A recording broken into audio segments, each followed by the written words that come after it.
مکروہات روزہ یعنی وہ چیزیں جن کی وجہ سے روزہ مکروہ ہو جاتا ہے۔ روزے میں تھوک جمع کر کے نگلنا، منہ میں تھوک جمع کر کے نگلنا روزے کی حالت میں مکروہ ہے، اگرچہ اس سے روزہ نہیں ٹوٹتا۔ بلا عذر کسی چیز کے چکھنے اور چبانے سے روزے میں کراہت آ جاتی ہے۔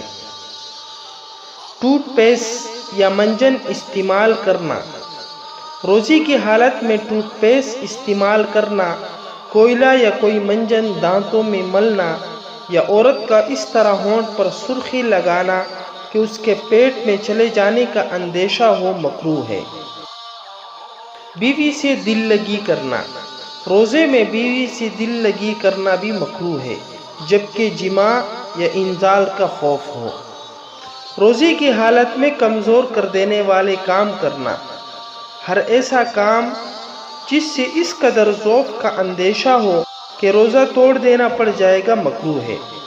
روزے کی حالت میں گناہ کے کام کرنا، روزے کی حالت میں ہر گناہ کا کام خواہ قولی ہو یا فعلی روزے کو مکروہ بنا دیتا ہے۔